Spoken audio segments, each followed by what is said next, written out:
amables televidentes. Sean todos bienvenidos a su plataforma Tribuna TV. Como de costumbre, quien les habla, Giovanni Morillo, conjuntamente con nuestro directo y apreciado compañero Ramón Arnaldo Pimentel.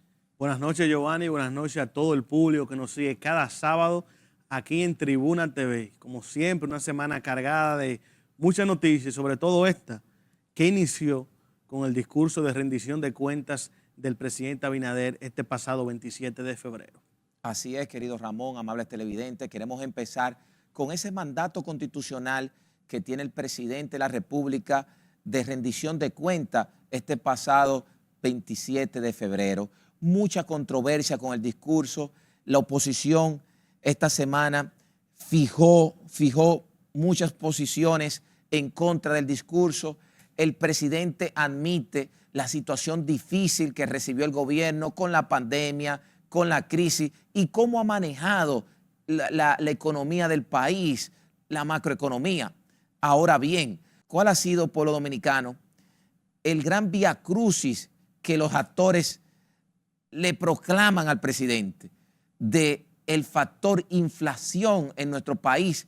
Que si bien es cierto que la inflación no solo golpea a la República Dominicana, sino al mundo en estos momentos por la realidad social, política de los dominicanos, hoy en día la realidad es otra para el modus vivendi de todo ciudadano dominicano. Yo quiero pedirle, Ramón, porque señores, antes de analizar en sentido amplio este discurso de rendición de cuentas de Luis Rodolfo Abinader Corona, vamos a escuchar declaraciones de diferentes actores. Vamos a empezar con las declaraciones. Tenemos las declaraciones de Abel Martínez, de Miguel Vargas Maldonado, de Omar Fernández y otros actores que estuvieron en toda la opinión pública esta semana hablando sobre el discurso. Vamos a escuchar en primer orden a Abel Martínez y a Miguel Vargas Maldonado. Adelante, director.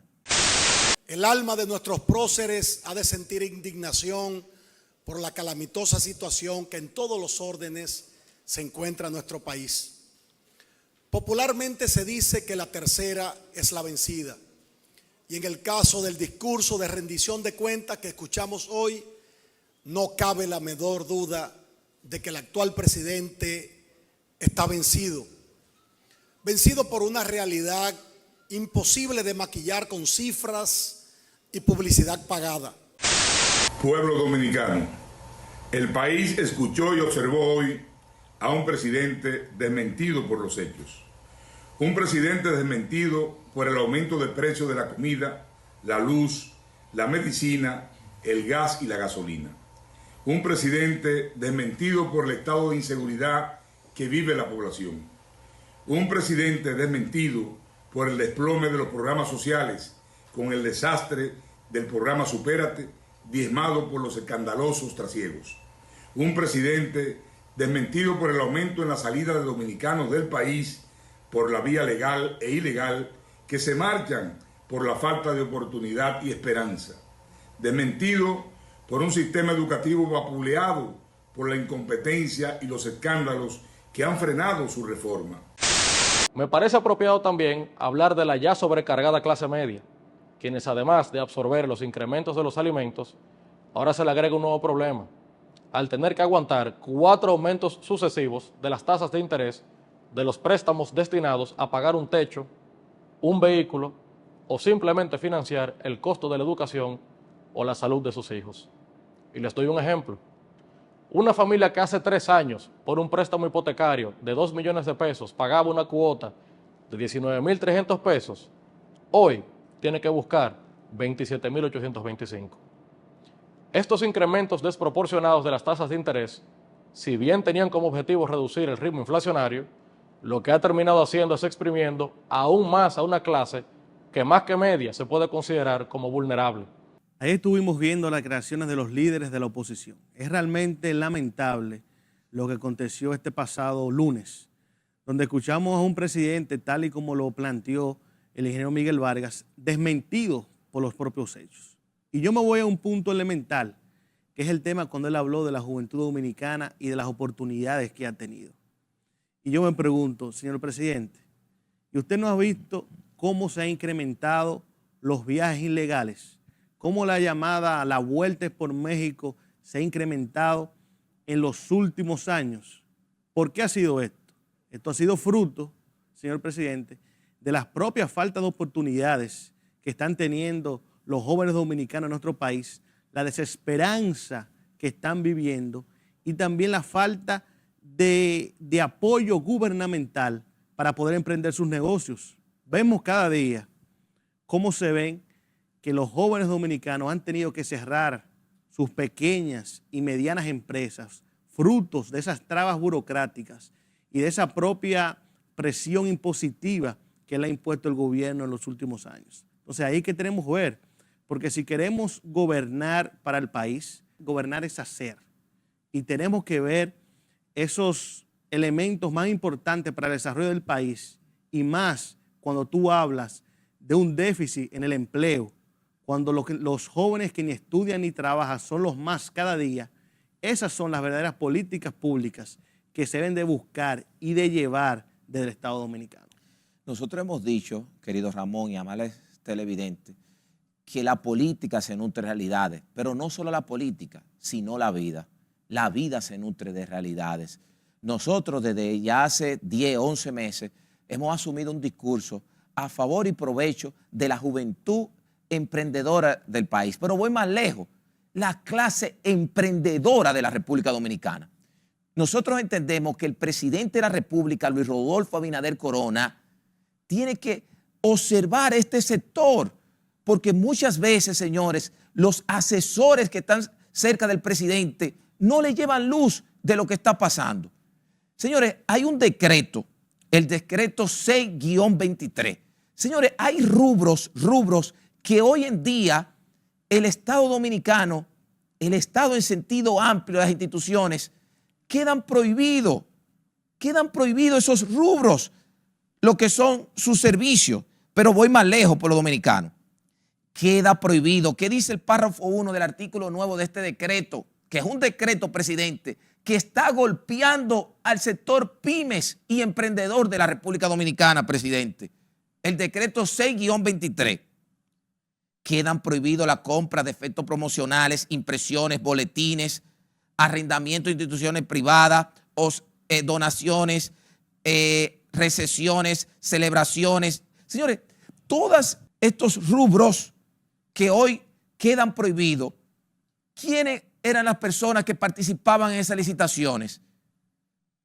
Personas que tenían empresas, pymes, pequeñas y medianas empresas.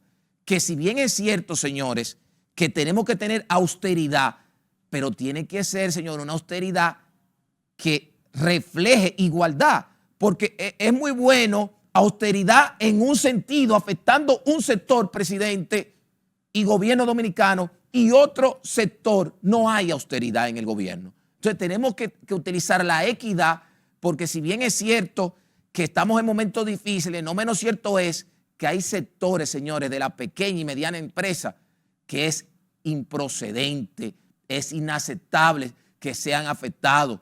Nosotros hemos luchado todos estos meses con el sector de vehículos en el país que representan el sector emprendedor, pero ya hay miles de jóvenes que me llaman y me dicen, Giovanni, no solo el sector vehículo que está en estos momentos siendo afectado, sino son muchos sectores emprendedores que hoy son golpeados por medidas estatales. Vamos a ir a una pequeña pausa y regresamos con más tópicos que estuvieron en un lugar protagónico en la opinión pública.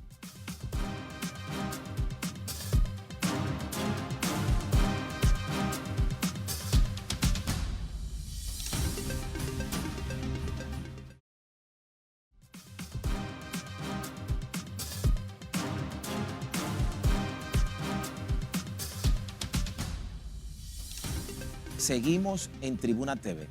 Pueblo dominicano, un político que no lo observamos en estos momentos y que en estos momentos al Partido Revolucionario Moderno puede llevarle muchas luces. Y me siento que digo, ¿por qué no se habla de Roberto Salcedo? Vamos a ser claros. ¿Por qué no se habla de Roberto Salcedo?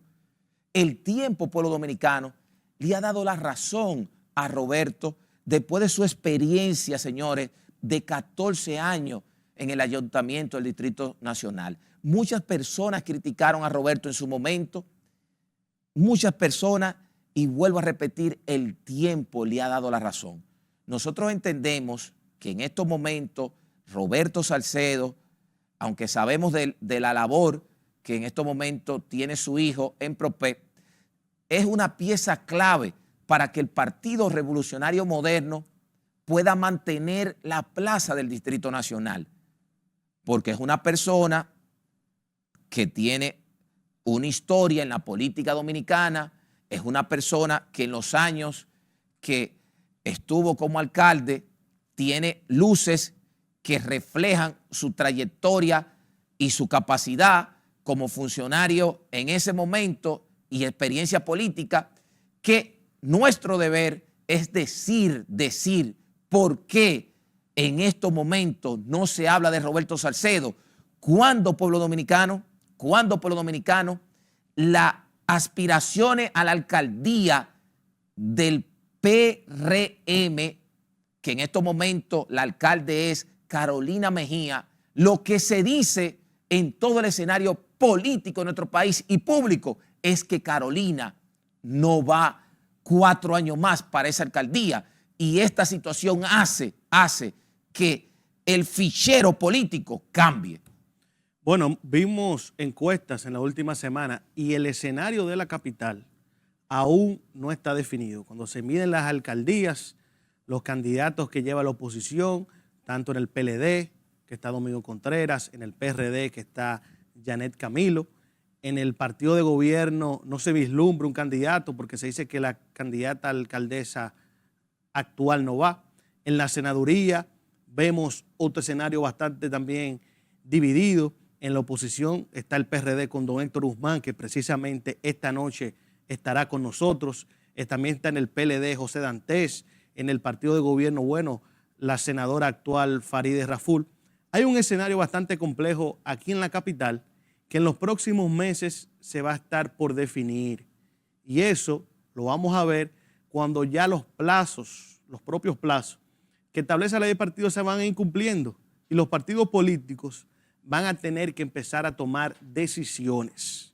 Lo que sí es una realidad, que cuando tú sumas, todos los candidatos que tiene la oposición en la capital, tanto la senaduría como la alcaldía, los candidatos de la oposición te suman más que los candidatos que pudiera presentar el gobierno. Así que es un escenario aquí en la capital, y luego lo vamos a ver también a nivel de diputados y regidores, cómo en los próximos meses este escenario político de la capital se va a ir definiendo, Giovanni. Así es, vamos a ir, querido Ramón Arnaldo Pimentel, a una pequeña pausa, amables televidentes, y regresamos con la entrevista de la noche para cerrar esta plataforma Tribuna TV con el destacado político Héctor Guzmán. Adelante, director.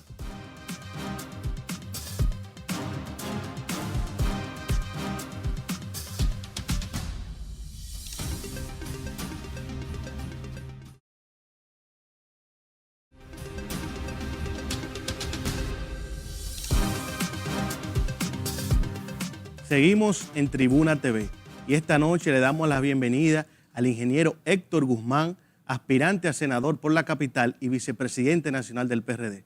Buenas noches, don Héctor. Bueno, saludo a ustedes. Aquí estoy entre jóvenes. Hoy me siento más joven ahora, entonces y saludo a los amigos televidentes. Claro que sí, bienvenido. Para nosotros un placer tenerlo con nosotros. Sí, el placer es nuestro, es nuestro. Don Héctor, para nosotros una distinción, un placer, como dice nuestro compañero Ramón, porque nosotros entendemos que su experiencia en el escenario político es importante hoy en día. Nosotros le decimos un sinnúmero de ocasiones a las nuevas generaciones que siempre tienen que mirar atrás, porque atrás hay cosas buenas, sí, pero también hay cosas malas. Sí, ¿qué usted puede decirle al pueblo dominicano con este escenario económico que está viendo el país y ahí mismo el escenario político? Mira, sin lugar a dudas, nosotros estamos viviendo en medio de una situación donde, vamos a decir claramente, la población. Yo quiero especificar lo siguiente. Después de la pandemia, cuando uno hace investigaciones políticas, sociales, lo que llaman las encuestas, que son estudios de investigaciones que se hacen, ya la gente, tú no solo tienes que investigar qué la gente prefiere o qué la gente quiere, sino qué siente la gente. Ahora es más profundo el estudio.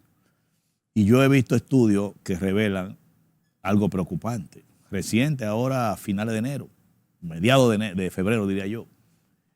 ¿Y qué pasó? Fue a mediados de febrero que yo vi un estudio que señala unos resultados preocupantes.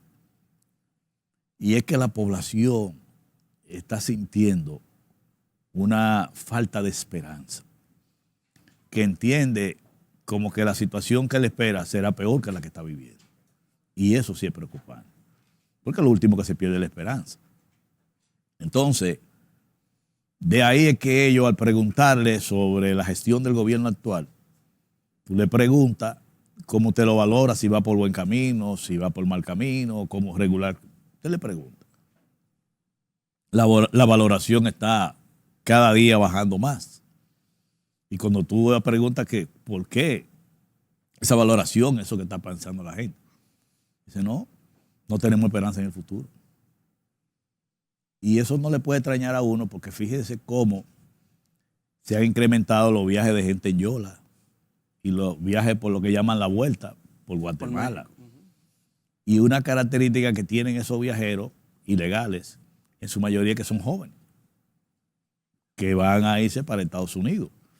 Entonces, esos son mensajes que te dicen a ti que hay una situación preocupante en la situación económica y social del país. Pero también, tú notas en esas investigaciones que la gente dice cuáles son sus principales problemas. Y cuando tú buscas los principales problemas es el alto costo de la vida, es decir, los precios de la comida. Y para eso no hay que ser un científico. Tú vas a un supermercado, tú vas a un colmado, como lo decía yo a unos amigos de nuestro partido, que uno ha visto con frecuencia que tú vas a un supermercado y ves una ama de casa que comienza a echar producto en un carrito y cuando llega a la caja, que le dicen, bueno, mire, esto hace 5,000 pesos y la persona dice, pues espérate que yo nomás tengo 3,000 pesos, sácame varios productos y déjamelo en 3,000 pesos. Eso ya se ve con frecuencia y eso antes no se veía. Igual que en el colmado, cuando la gente llama a su delivery, mándame tal cosa y tal cosa. No, espérate, déjame de mandarme tal cosa, porque yo nomás tengo 2,000 pesos. Y eso lo está viendo uno. Entonces, eso es muy preocupante. Cada día tú ves que eso va creciendo. Para nadie es un secreto que, por ejemplo, el problema de la luz, la tarifa más alta y retorno de los apagones. Antes ya eran cosas del pasado hablar de batería y de inversor. La gente ni vendía eso. Y ya reaparecieron los negocios de venta de batería y venta de inversor. ¿Por qué? Porque han vuelto los apagones. Y no hay cosas que irriten más a la población que los apagones. Pero seguimos con el tema de la inseguridad. No valen los planes y los anuncios que el gobierno haga. La gente entiende que la cosa está peor. Y es preocupante que tú ves de noche, después de las 8 de la noche, comienza por ahí hasta las 10 de la noche, tú ves que la gente vive una especie de toque de queda involuntario. Yo le he puesto toque de queda involuntario. Porque cuando tú sales después de las 8:30 de la noche, 9 de la noche, por todo este sector que uno siempre anda, yo me sorprendo. Tú parece que andas solo en la calle. Y eso uno lo está viendo.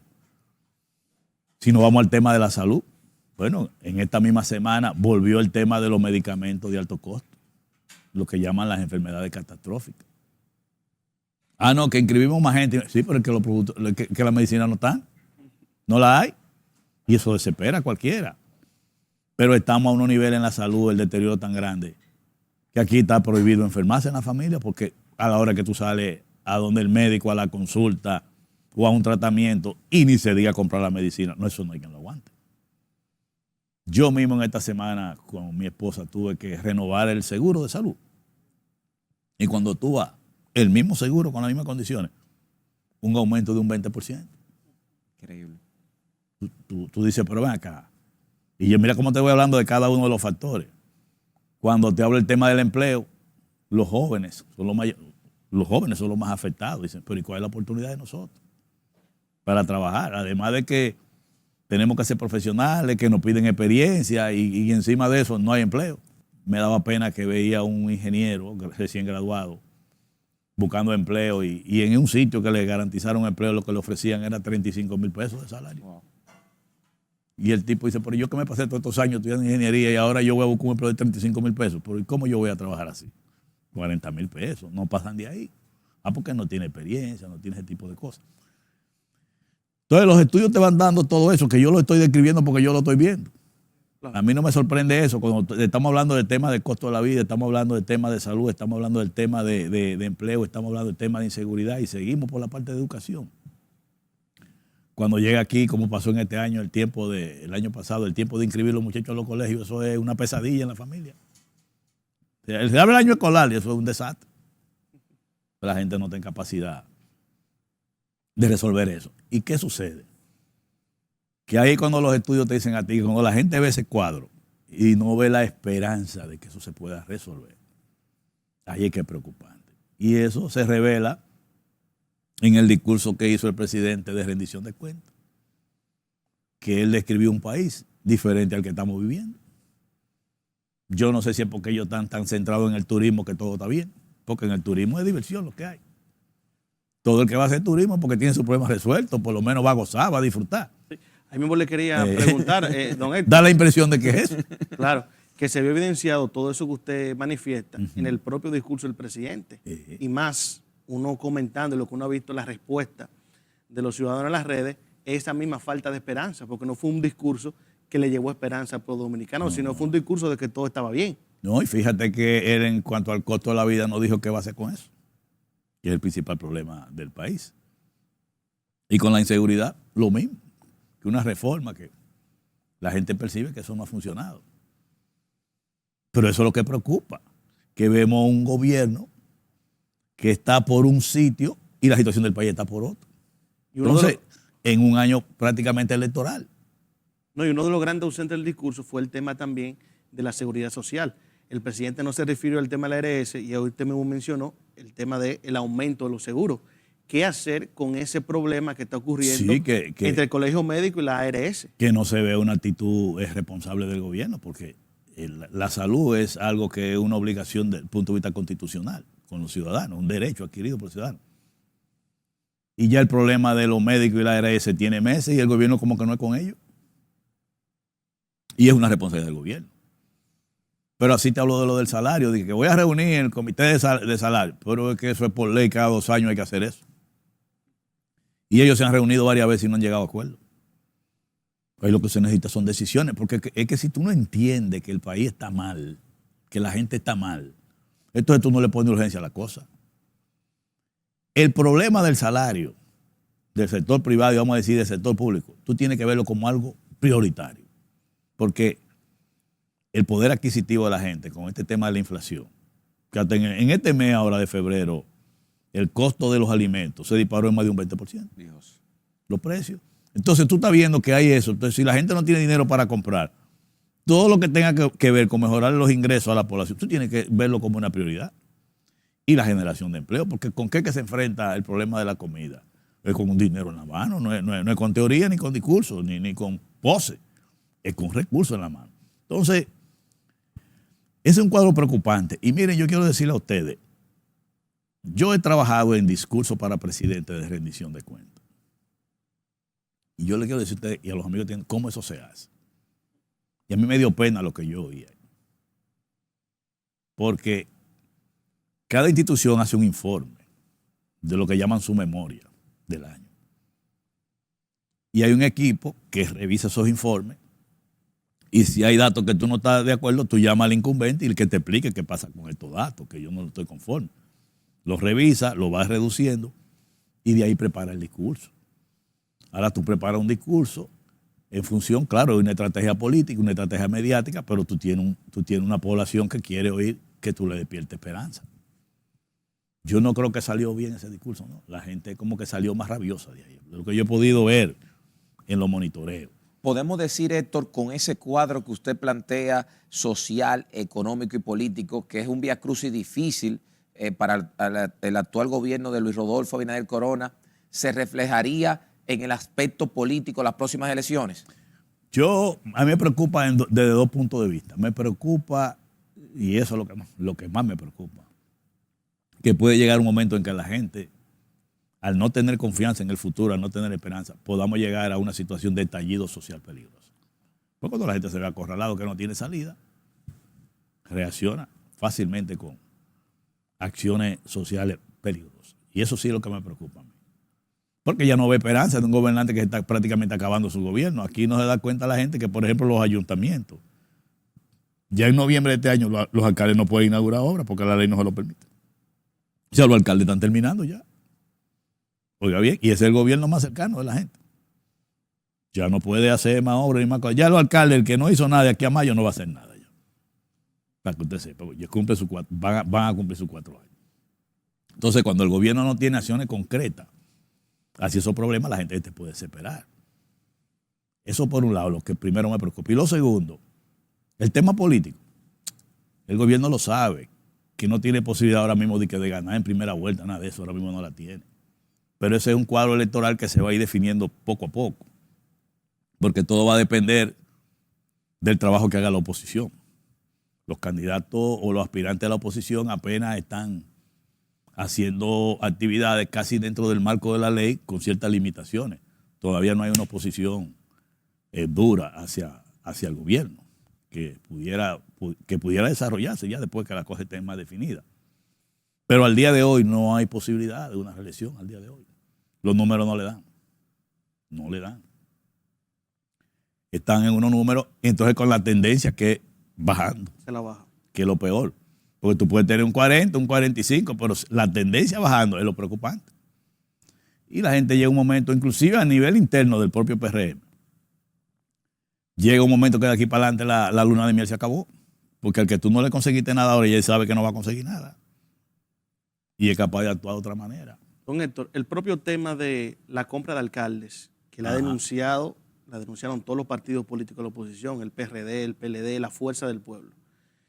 El PRM entiende que es una estrategia positiva. ¿Cómo eso se le puede contrarrestar al propio PRM, esas actitudes que están teniendo con los partidos políticos de la oposición? Mira, esa es la mejor muestra de la debilidad que tienen. Porque cuando tú andas detrás de autoridades de otros partidos, es una muestra de debilidad que tú tienes, porque tú quieres decir que tú no tienes figuras en tu partido que puedan ganar esa candidatura, esa alcaldía. Y yo te voy a decir una cosa, la mayoría de los alcaldes no están bien posicionados. La mayoría de los alcaldes no están bien posicionados y van a tener que rendir cuenta porque han manejado recursos que ellos van a tener que enfrentarse a candidatos opositores que le van a buscar hasta el atenacimiento. ¿No? Y a lo interno del PRM por igual. Y a lo interno del Usted PRM. conoce ese partido también. Claro, a lo interno del PRM yo vi unas declaraciones de Eddie Olivares que decía ahí que el que quiera candidatura en el PRM tiene que ganársela en una primaria. Y si tú vienes de fuera con los votos, ¿de quién es que tú cuentes? Una primaria cerrada, es decir, con el padrón del PRM. Los PRMistas votan por los PRMistas.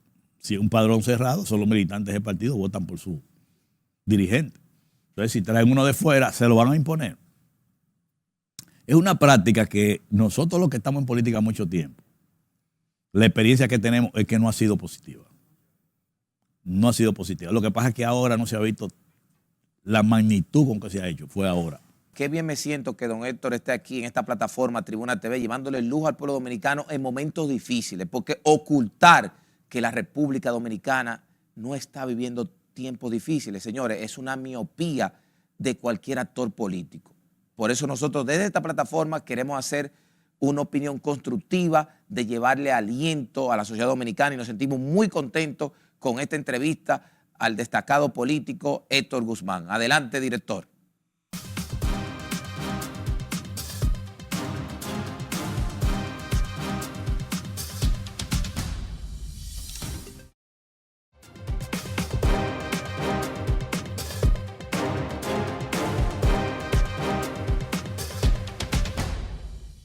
Seguimos en Tribuna TV. Como expresamos, se encuentra esta noche con nosotros el destacado político Héctor Guzmán. Héctor, las aspiraciones a senador, el escenario, oposición, gobierno y sus aspiraciones. Mira, nosotros hemos querido aportar nuestra experiencia de vida política y vamos a decir de Estado. en favor de los capitaleños. Nosotros trabajamos mucho tiempo desde el Poder Ejecutivo con el Congreso. Fuimos asesor del presidente del Senado. Fuimos asesor de los bloques parlamentarios del PRD. Luego trabajamos con el doctor Peña Gómez cuando era alcalde. Fui regidor cuando corporal y fui regidor cuando fue yo Suberví. Y todo lo que la gente conoce de los cargos públicos que yo he tenido, que desde un simple agente de área en agricultura, llegué a ocupar posiciones a nivel nacional en el sector agropecuario. Conozco bastante del manejo legislativo, municipal y política de Estado. Entonces, una de las funciones más importantes de un senador es la labor de fiscalización, que lo establece la Constitución. Aquí los capitaleños no saben cuánto aprobó el gobierno en el presupuesto para invertirlo en la capital. No se lo ha dicho ningún legislador, ningún senador. Y no se preocupa el senador por saber si eso se ejecuta o no. O si eso es correcto, o si eso es lo que necesita la ciudad capital. Tú tienes que con los capitaleños decidir cuál es la capital que tú quieres. Una ciudad de negocio, una ciudad de turismo, una ciudad de comercio, o una ciudad de servicios. ¿Qué es lo que tú quieres de la ciudad capital? Y en función de eso, con la población, con los actores principales, tú definir la inversión que hay que hacer. ¿Por qué no invertir por invertir? Y es sobre esa visión que yo voy. Un compromiso también que me mueve mucho a mí es que ya como senador, no solo de la capital, sino del país, nosotros estamos viviendo un momento muy difícil para la familia dominicana. Hay una degradación en la convivencia familiar, vamos a decir, como sociedad.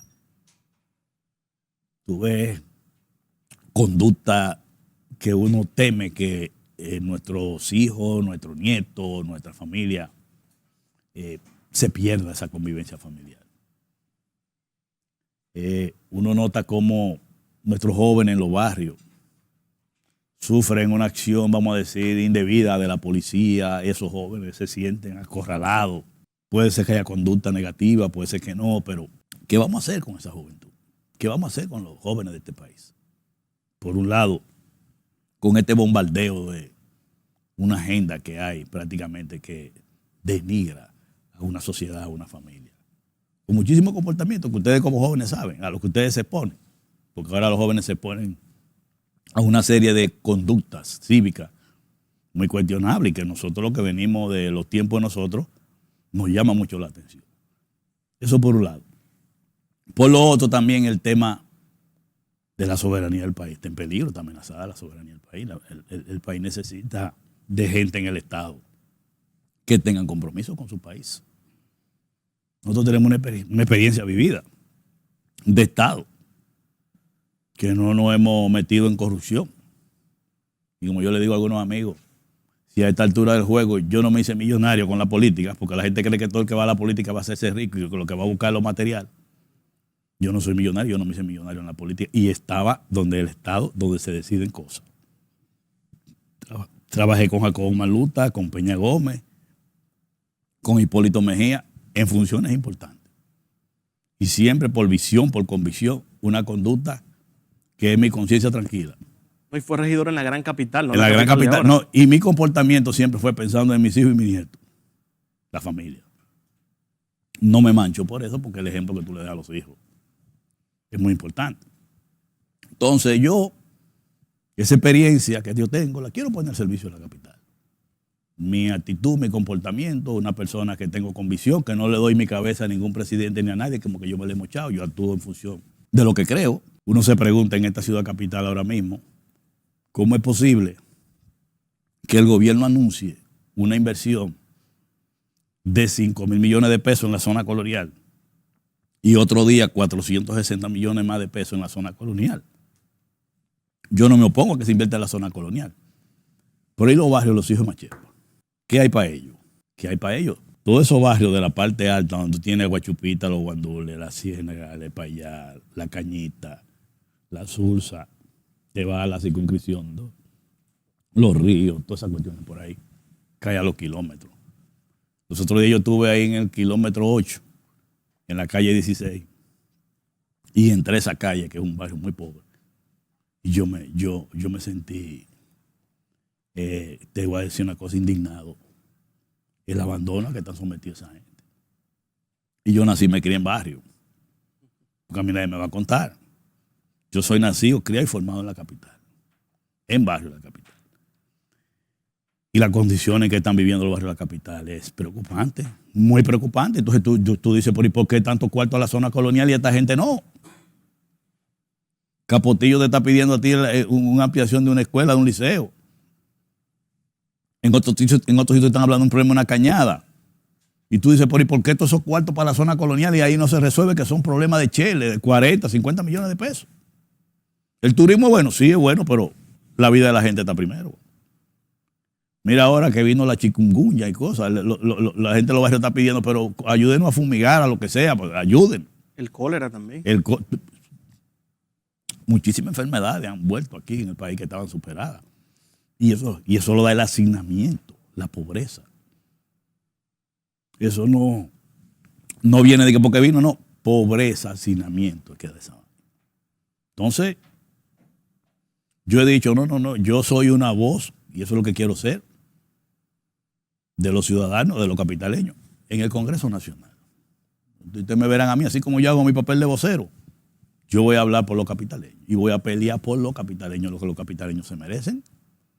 Tú no puedes agarrar los cuartos del pueblo y buscar prestados para invertirlos donde se van a beneficiar 2 o 3 que tienen negocio por ahí, que todo el mundo sabe. Esa fue también otra de las ausencias del discurso del presidente. Muchos préstamos, pero no se explicó en qué se invirtió. En qué se invierten, entonces. Y esa distribución. Tú te preguntas, pero vengan acá, ¿y los otros barrios de la capital, qué vamos a hacer con ellos? Esta capital, ustedes recordarán un viernes a las 5 de la tarde, que cayó un aguacero, que yo lo viví porque yo salí desde la Churchill del partido para mi casa, por ahí, por la Kennedy. Y yo salí a las 5 y llegué a las 11 de la noche a mi casa. Wow. Yo lo viví, a mí no me lo contó nadie lo que pasó, por un problema de drenaje. Y tú dices, y eso no es un problema del Estado Dominicano. O sea, tú vas a meter 5,000 millones de pesos en la zona colonial para resolver el tema de drenaje, acera, contener. Y la ciudad entera que tiene un problema que nos tuvimos a jugar todo. ¿Qué vamos a invertir? ¿Y tú no oyes a ninguno de los legisladores del gobierno hablando de eso? ¿Ni el gobierno? Yo recuerdo que yo estuve investigando ahí un estudio que se hizo para enfrentar ese problema, que en ese momento eran creo que 9,000, 11,000 millones de pesos en el 18, 17. Bueno, pero tú no tienes que hacerlo de una vez, pero lo vas haciendo por etapas. Pero eso es un problema de esta ciudad. Muchísimas torres, muchísimos edificios de apartamentos ese día colapsaron en el sótano. ¿Cuántas inversiones hay? Y aquí en cualquier momento puede pasar otro aguacero así. Entonces, el propósito que nosotros tenemos con estas aspiraciones es ser un senador de todo. Esto no importa partido. Vamos a luchar por la capital. Y yo estoy dispuesto a ponerme al frente en eso. Y a presionar para que se hagan inversiones en la ciudad. Y que se rinda cuenta. Y que se defienda. Y que se represente a la capital. Ante el Congreso y ante el país. A echar para adelante los proyectos que son de beneficio del país. Porque yo no voy a legislar allí para los narcotraficantes, ni para los que tienen banca, ni para los que tienen dinero de la corrupción. Y el que me conoce a mí sabe que yo no lo voy a hacer así. No, y que evidentemente en la capital, en los últimos ya casi 3 años, ha habido una ausencia total de una voz en la senaduría. Sí. No, yo no voy a ofrecerle demagogia a nadie, porque yo le digo a la gente, el que me conoce sabe cómo yo actúo. En política y manejo del gobierno. Yo siempre le he dicho a los que hemos estado en posiciones de gobierno, lo primero que tú tienes que saber es cuando tú llegas al gobierno, ¿para quién que tú quieres gobernar? Porque si tú no estás claro para quién tú vas a gobernar, tú vas a hacer un disparate. Es para los ricos, para los pobres, para quién que tú quieres, porque las decisiones que tú tomes van a depender de eso. Don Héctor, en las últimas encuestas que hemos visto, se ve que el panorama político nacional, pero también el de la capital, no está definido. Claro. Vimos una última encuesta donde el tema, por ejemplo, de la senaduría y de la alcaldía está muy dividido y usted sale muy bien posicionado también ahí. ¿Qué hacer ahora? ¿Cuál es su ruta crítica desde ahora hasta las próximas elecciones? No, yo comencé el trabajo con los compañeros del partido, informándoles de nuestras aspiraciones, como manda la ley. Y ya en esta misma semana arrancamos lo que es el trabajo de ir a los barrios, a ponernos en contacto con la gente, a escucharlo y a decirle, mire, yo estoy dispuesto a esto y mi compromiso es luchar y defenderlo a ustedes. Los que me conocen saben que cuando yo vaya por ahí, porque yo conozco mucha gente de la capital, que cuando he estado en posición he tenido que salir a defender. Voy a eso, a decirle a los capitaleños, a verlo y decirle, estoy en este propósito, acompáñenme. Los que estén dispuestos a jugar, se lo vamos arriba. Porque esta capital no puede ser así. Esta es una ciudad. Yo recuerdo que el difunto Jacobo Maluta, que en paz descanse, me decía a mí, ¿tú quieres ver cómo anda el pueblo? Mira cómo anda el tránsito. Me lo decía así. Y es verdad, un desorden. Y así anda el país, ¿eh? Un desorden. Lo que tú ves en el tránsito es lo que tú ves en el país. Todos los servicios colapsados. Que el 911, que todo. Y un desorden. Entonces se requiere de gente que tengan compromiso y sean capaces de enfrentar las situaciones que hay que enfrentar. Y para eso hay que ir a los espacios de poder. Yo le digo a muchos jóvenes, métanse a aspirar para que ayuden entre todos a que este país se enderece, porque no vamos bien. A mí me preocupa mucho el curso que está llevando la familia dominicana con los valores.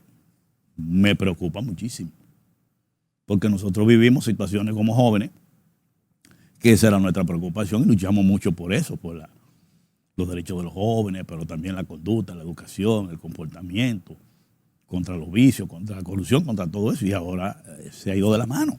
Entonces eso le preocupa a uno. Don Héctor, esa degradación social que usted expresa, nosotros no hemos ido más lejos. Es un reflejo también de la degradación política que vive hoy la República Dominicana. Nosotros, un sinnúmero de ocasiones, le hacemos un llamado a los funcionarios del PRM, que hay una cuota de jóvenes que tal vez no vivieron esa experiencia de los gobiernos de don Antonio Guzmán, Salvador Reblanco, de Hipólito Mejía, estaban todavía muy muchachos. Y nosotros observamos muchas improvisaciones y que yo muchas veces me voy a Peña Gómez y se lo digo a ellos. ¿Por qué no hacer ese híbrido de buscar esos valores políticos, se puede decir? Como tú decías, la parte buena, la parte positiva. Sí. Porque yo estoy de acuerdo contigo. La política ha degenerado mucho. Mucho. Y en esa degeneración política, lo que hemos querido hacer política con principios y con valores, hemos pagado un precio alto. Un precio alto. Porque tú quieres aspirar a diputado y aparece un tipo con millones de pesos y te arrasa. ¿Y de dónde consigues su cuarto? Entonces tú que no te has dedicado a buscar dinero mal habido y que te has dedicado a trabajar en tu partido, entonces tú no puedes ser diputado, regidor o una cosa de eso. Entonces son de las cosas que a mí me ha movido esta aspiración. Yo digo, bueno, yo voy a ver si esta sociedad quiere legisladores como debe tenerlo o si quieren sinvergüenza, porque también eso, el pueblo también tiene que aprender a votar. Tú sabes que uno de los temas que se ha discutido mucho en foros internacionales sobre que la democracia está en peligro, una de las cosas que se recomienda es que nosotros los políticos tenemos que enseñar al pueblo a votar. Porque la calidad de la representación ahí tiene mucho que ver cómo el pueblo vota. Entonces nosotros tenemos que enseñar al pueblo a votar y si le dan, coja todo lo que le den y vote por el que le conviene. Porque no se deje vender ni comprar el voto. Mire, usted tiene una gente que usted cree en, sí, usted vote por eso y cójale los cuartos a todo el que le lleve. Eso es lo que hay que decirle, porque en el momento que la gente tiene el voto en la mano, es un poder que tiene. Y la gente tiene que aprender a votar. Para que no nos quejemos después de que, ¿y ese Congreso? ¿Pero qué es lo que está pasando ahí? Vivimos con esa queja. Sí. ¿Pero quién lo eligió? O sea, los políticos tenemos responsabilidad como políticos de llevar candidatura, de gente que valga la pena. Todo eso es nuestra responsabilidad. Pero hay que ayudar a la sociedad dominicana, al votante dominicano, que también aprenda a votar. Y yo me la estoy jugando. Yo dije, voy para allá. Y hablé con mi familia y con mi compañero, vamos a aspirar. Yo me la juego. Y para que la gente tenga alternativa, porque si tú no le pones alternativa confiable, viable, entonces lo que tienen es otra cosa, pues lo pones a votar por otra cosa. Y yo digo lo siguiente. Cuando estemos ahí los candidatos, vamos ahí a hablar sobre los problemas y cómo es que lo vamos a resolver ahí. Y vamos a ver para que usted lo oiga hablando. Yo no soy demagogo. Yo no vivo hablando de qué cosas que yo no puedo hacer. La digo como la creo y como la pienso. Y yo te puede estar seguro que cuando la cosa que yo la creo, la voy a decir. Usted sabe por quién usted va a votar. Ahora no le voy a ofrecer Villa y Castilla, como ha pasado ahora. Que muchos políticos aspiraban y le dijeron tantas cosas que ahora la gente dice, pues el tipo se cambió porque todo lo contrario de lo que él prometió. Yo no hago eso. Don Héctor, ¿qué hacer con el tema haitiano? El tema haitiano es uno de los temas de los principales ahora mismo en el país. Vimos esta semana que el presidente llamó nueva vez a los partidos políticos a un llamado diálogo. ¿Qué hacer con ese tema? Porque ya es una situación que se ha estado debatiendo en diversos foros nacionales y que el propio presidente ha llamado a los partidos políticos. Mira, lo primero es que con el tema de Haití, discurso no nos ha faltado. Lo que nos ha faltado son hechos. Porque tú ves a un presidente que habla mucho de la defensa de la soberanía, pero manda un proyecto de trata ahí al Congreso que es todo lo contrario a la defensa de la soberanía. Entonces es un problema de discurso, de acción. Nosotros tenemos que impulsar que la comunidad internacional haga lo que acordaron, que es un bloque de países que vayan en auxilio de Haití.